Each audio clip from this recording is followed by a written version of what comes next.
तीनों मिलकर एक बहुत ही ज्यादा समझदार रोबोट बना रहे हैं जो कि हर एक काम को कर सके। मशीन के चालू होते ही उन्होंने रोबोट के चलने का टेस्ट किया। शुरुआत में तो रोबोट बार बार गिर जाता, ठीक से चल नहीं पा रहा था और इसी वजह से वो लोग थोड़ा परेशान हो गए। लेकिन फिर भी विक्टर ने काम जारी रखा। लेकिन जब उसने देखा कि रोबोट अपनी ताकत को कंट्रोल नहीं कर पा रहा, चीजों को तोड़ रहा है, तब वो भी उदास हो गया। उसे हिम्मत देने के लिए नादिया ने कहा कि हम रोबोट के दिमाग की ताकत बढ़ा सकते हैं। अभी टेस्टिंग ही तो हो रही है, इतनी चिंता मत करो। धीरे धीरे वो रोबोट चलना सीख गया। ये प्रोग्रेस देखकर तीनों बहुत खुश हुए। धीरे धीरे ट्रेनिंग के साथ वो रोबोट और बेहतर होता चला गया और इन रिजल्ट से वो सब काफी खुश थे। एक दिन काम करते वक्त नादिया को उसके बेटे मिश्चा का फोन आया। वो बिजी थी इसलिए फोन काट कर उसने लिख दिया कि बेटा अपने पापा से बात करो। साथ ही उसने विक्टर से कहा कि देखो ना मिश्चा को क्या चाहिए। जब विक्टर ने अपने बेटे को फोन किया तो वो कहने लगा कि पापा मुझे स्कूल से ले जाओ, मेरा मन नहीं लगता यहाँ पे, और ये मैथ्स वैथ्स तो छोड़ ही रहा हूँ मैं। विक्टर ने उसे डांटते हुए कहा कि बहाने बनाना बंद कर और पढ़ाई पे ध्यान दे, समझा? तो रैप तो मैं सीधा कर दूंगा तुझे। ये सुनकर मिश्चा नाराज हो गया और फोन काट दिया। अभी कुछ शैतान बच्चे वहाँ पर आए और उसका मजाक उड़ाने लगे। गुस्से में मिश्चा क्लास में गया और अपनी टीचर से पूछा, मैं आर्टिस्ट बनना चाहता हूँ, उसके लिए मैथ की जरूरत है? इस पर टीचर ने कहा कि हाँ जरूरत है। साथ ही उसने एग्जाम्पल दिया कि लियोनार्डो डा विंची को देख लो, उसने पेंटिंग बनाने से पहले इंजीनियरिंग की थी, बहुत से प्रोटोटाइप मॉडल्स बनाए थे उसने। ये सुनकर मिश्चा और चढ़ गया। कुछ घंटे बाद टीचर ने सबका होमवर्क इकट्ठा किया। मिश्चा ने किसी भी सवाल का जवाब नहीं लिखा था, सिर्फ पूरे पेज पर ड्राइंग्स बनाई हुई थी। टीचर ने उसकी ड्राइंग की तारीफ की लेकिन कहा कि ये मैथ्स की क्लास है और उसे इस टेस्ट में फेल कर दिया।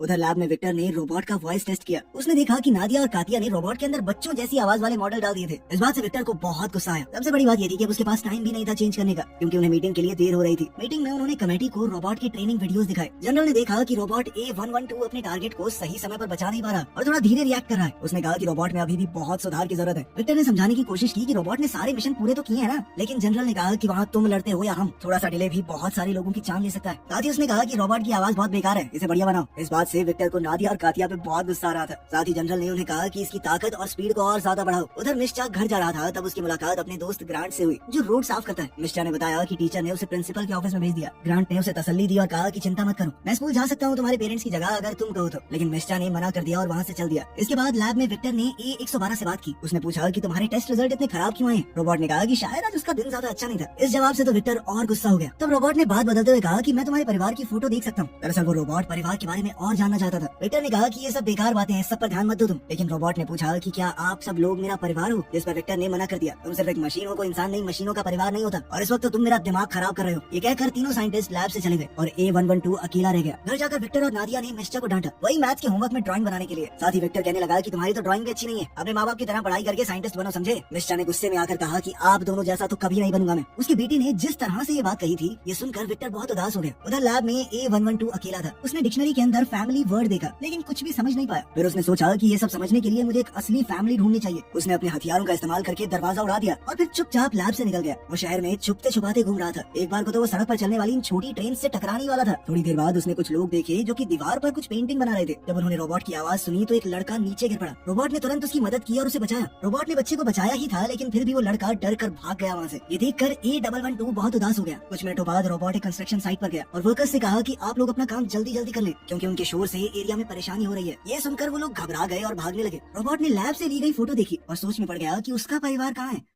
अगले दिन विक्टर और उसकी टीम लैब में मिले और उन्हें पता चला कि रोबोट भाग गया है। दूसरी तरफ क्लास में टीचर ने स्टूडेंट्स को बताया कि एक रोबोटिक्स का कंपटीशन होने वाला है और सबको उसमें रजिस्टर करना पड़ेगा, ठीक है? ये सुनकर मीशा उठ गया। टीचर ने पूछा कि तुम क्यों नहीं पार्ट लेना चाहते इसमें, जबकि तुम तो खुद को आर्टिस्ट मानते हो। ये सुनकर मीशा को थोड़ी बेइज्जती सी महसूस हुई और वो गुस्से में क्लास से निकल गया। उसी समय रोबोट A112 मीशा के घर के बाहर पहुंचा। उसने अपनी रोबोटिक उंगली से चाबी बनाई और दरवाजा खोल दिया। घर के अंदर आकर वो शीशे के सामने गया और उदास हो गया, क्योंकि उसे महसूस हुआ कि वो अभी भी अकेला है। तभी उसने दरवाजा खुलने की आवाज सुनी और अचानक से चुप गया। मीशा घर आया, अपने बैग को फर्श पर फेंका और बाथरूम में चला गया। हाथ धोने के बाद उसने रोबोट को देखा जो कि उसे तौलिया दे रहा था। दरअसल वो भी छुपने के लिए बाथरूम में ही आया था। मीशा अचानक डर गया और चौंकने की वजह से सिंक से टकरा गया। रोबोट ने उसकी मदद करने की कोशिश की और कहा कि मैं तुम्हारा ट्रीटमेंट करूंगा। मीशा भागते हुए अपने कमरे में गया और बेड पे चढ़ गया। रोबोट ने कहा कि मैं तुम्हें चोट नहीं पहुंचाऊंगा, मैं तो बस मदद करने आया हूँ। जब उसने देखा कि लड़का ठीक है तो वो शांत हो गया और उसने कहा कि मेरा नाम है A112, एक मल्टी फंक्शनल रेस्क्यू रोबोट। उसने मीशा को सब कुछ बताया कि कैसे वो घर के अंदर घुसा, अपनी उंगली से चाबी बना के, फिर अपने अलग अलग वॉइस मॉडल दिखाए। उसकी अलग अलग आवाजें सुनकर मीशा थोड़ा हंस पड़ा। थोड़ी देर बाद रोबोट कहने लगा कि मैं एक परिवार ढूंढ रहा हूँ, मैं समझना चाहता हूँ कि एक फैमिली क्या होती है। उसने लैब से ली हुई वो फोटो भी दिखाई। मीशा उदास हो गया और कहने लगा कि ये कोई असली परिवार नहीं है, मेरे माँ बाप विक्टर और कातिया सिर्फ अपने बारे में सोचते हैं। रोबोट ने कहा कि मुझे भी आजकल वैसा ही लग रहा है, क्योंकि मैं इतना नकारा हूँ, अपने बनाने वाले को भी खुश नहीं कर पा रहा। ये सुनकर मीशा ने रोबोट को हौसला दिया कि ऐसा कुछ नहीं है, मुझे तो खुश कर दिया ना तुमने, चलो आज से हम दोस्त हैं और तुम्हें मैं रॉबी कहकर बुलाऊंगा। अपना अलग सा नाम सुनकर रोबोट बहुत खुश हो गया। उधर लैब में जनरल ओलेग ने साइंटिस्टों से मीटिंग की और गुस्सा होकर कहा कि A112 भाग गया है, वो जल्द ही सबके लिए खतरा बन सकता है, उसके अंदर बहुत खतरनाक हथियार है। जब विक्टर ने देखा कि उसके परिवार की फोटो गायब है तो उसने सोचा कि घर जाके चेक करूंगा एक बार। इस वक्त घर में मीशा और रॉबी टीवी देख रहे थे। जैसे ही विक्टर आया रोबोट छुप गया। विक्टर ने पूरा घर चेक किया लेकिन उसे कुछ नहीं मिला। जैसे ही वो गया मीशा ने रॉबी को अपना कंप्यूटर दिया ताकि वो और चीजें सीख सके।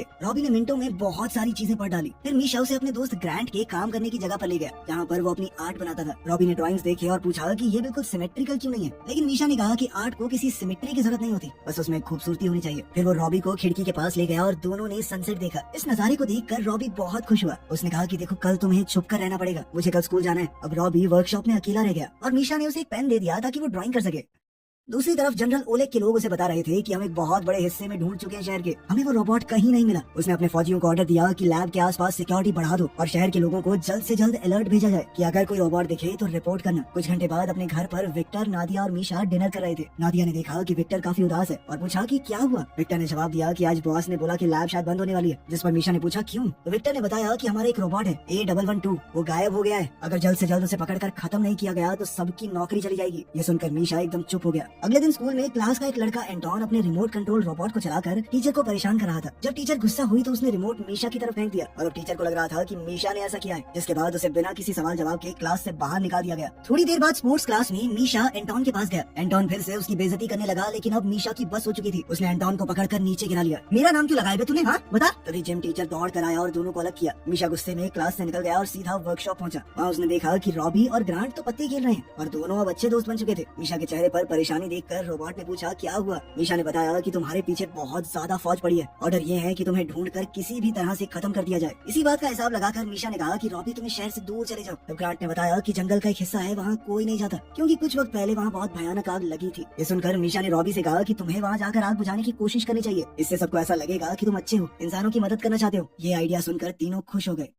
अभी कुछ पुलिस वालों ने वर्कशॉप का दरवाजा खटखटाया और कहा कि तुरंत दरवाजा खोलो। ग्रांट ने जानबूझकर थोड़ा समय निकालने के लिए कहा कि मैं अभी थोड़ा बिजी हूँ। जल्दी ही मीशा और रॉबी टेरेस पर भाग गए। बचने के लिए रॉबी ने मीशा को अपनी पीठ पर बैठाया और अपने जेट की मदद से दोनों बिल्डिंग्स के ऊपर से उड़ गया। पुलिस ने हेडक्वार्टर्स को एक रिपोर्ट भेजी कि A112 एक इंसान को अगवा करके लेके गया उनकी आंखों के सामने। हम उसका पीछा कर रहे हैं, जल्द ही सटीक लोकेशन का पता भी लगा लेंगे। इस सब के दौरान मीशा का फोन नीचे गिर गया। जब उन्होंने देखा कि पुलिस उन्हें घेरने वाली है तो रॉबी ने एक बड़ी जंप लगाई और वो दोनों पुलिस से बचकर निकल गए। न्यूज में A112 के भागने की खबर आ गई। ग्रांट का इंटरव्यू लिया गया और जर्नलिस्ट को ऐसा लग रहा था कि वो रोबोट का एक कैदी था, जैसे पुलिस ने उस रोबोट के चंगुल से छुड़ाया है, इसीलिए पुलिस वालों ने भी उसे गिरफ्तार नहीं किया। दूसरी ओर रॉबी और मीशा एक कंस्ट्रक्शन बिल्डिंग के बीच में बातचीत कर रहे हैं। मीशा ने कहा कि मुझे बहुत गुस्सा आ रहा है, ये सब लोग फालतू में तुम्हारे बारे में अजीबोगरीब बातें फैला रहे हैं, पूरे मीडिया में तुम्हारी इमेज खराब कर रहे हैं। रॉबी ने कहा कि कम्युनिकेशन में दिक्कत की वजह से उसके टेस्ट में कुछ प्रॉब्लम आई, शायद उसके अंदर कोई प्रॉब्लम है। मीशा ने उसे कहा कि तुम ज्यादा मत सोचो, तुम बहुत मेहनती और अच्छे रोबोट हो। ये बातें सुनकर रॉबी बहुत खुश हो गया। उसने मीशा को थर्मल ब्लैंकेट दिया और दोनों ने मिलकर एक मूवी देखी। कुछ मिनटों बाद मीशा को याद आया कि आज पहली रात है जब उसे अपनी माँ से गुड नाइट सुनने को नहीं मिलेगा। रॉबी ने कहा कि अगर तुम चाहो तो मैं तुम्हें घर पर ले जा सकता हूँ। मीशा ने इसके लिए मना कर दिया और कहा कि अगर ऐसा हुआ तो लोग तुम्हें खत्म कर देंगे, तुम्हें पकड़ते ही वो लोग अलग अलग हिस्सों में तोड़ देंगे। रॉबी को ये सुनकर बहुत अच्छा लगा कि मीशा को उसकी चिंता है। अगली सुबह वो दोनों वर्कर्स की आवाज से उठे जो कंस्ट्रक्शन साइट में काम कर रहे थे। मीशा ने कहा कि हमें कुछ ऐसा करना होगा कि कोई हमें पहचान न पाए, उन्हें अपना हुलिया थोड़ा बदलना पड़ेगा। साथ ही पास के जंगल में लगी हुई आग को वो बुझा सकते हैं ताकि पुलिस और जनता को यकीन हो जाए कि रॉबी एक अच्छा रोबोट है। इस तरह से उसकी इमेज थोड़ी बदल जाएगी, फिर शायद उसे मारा न जाए।